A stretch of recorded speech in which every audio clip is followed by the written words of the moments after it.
Ассалаумағалейкум, бисмилля деп видеомызды бастайық. Бүгінгі видеода қан қысымын өлшеуге арналған осындай тонометрді жасайтын болам. Мінекей шлангысы қиылып кеткен түбінен. Мінекей мына жағы да қиылайын деп тұр. Бұл жерді де кесіп жасау керек болады. Ол үшін осындай ескі тонометрдің трубкасын қолданатын болам. Қазір трубканы кесіп, біраз егеумен егіп, одан кейін желімдейтін боламыз. Мінекей тонометріміздің трубкасын кесіп, 2 дана жасап қойдым. Сыртын бәрін егедім.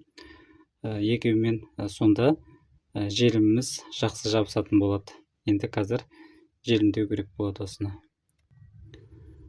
Мінекей тонометріміздің 2 трубкасын жалғап қойдым. Енді қазір 2 шлангысын жалғайтын болам. Трубканың ұзындығы 2,5 сантиметрде жеткілікті. Ең бастысы желімді жаққанда мына тесікті бітеп алмауымыз керек. Мінекей тонометрдің шлангыларын желімдеп болдым. Енді қазір тексеріп көрейік. 180-ге апарайық.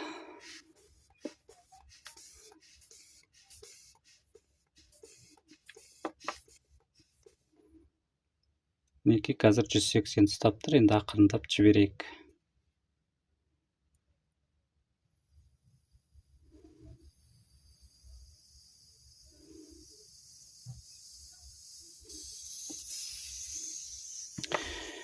Мінекей тонометріміз жақсы жұмыс істеп тұр.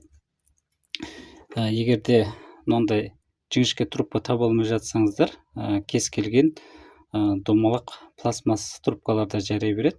Мысалға, жіңішке қаламсаптар болып жатса, солардан да жасауға болады. Баршаларыңызға рахмет. Келесі видеоларда жолыққанша аман есен сау болыңыздар.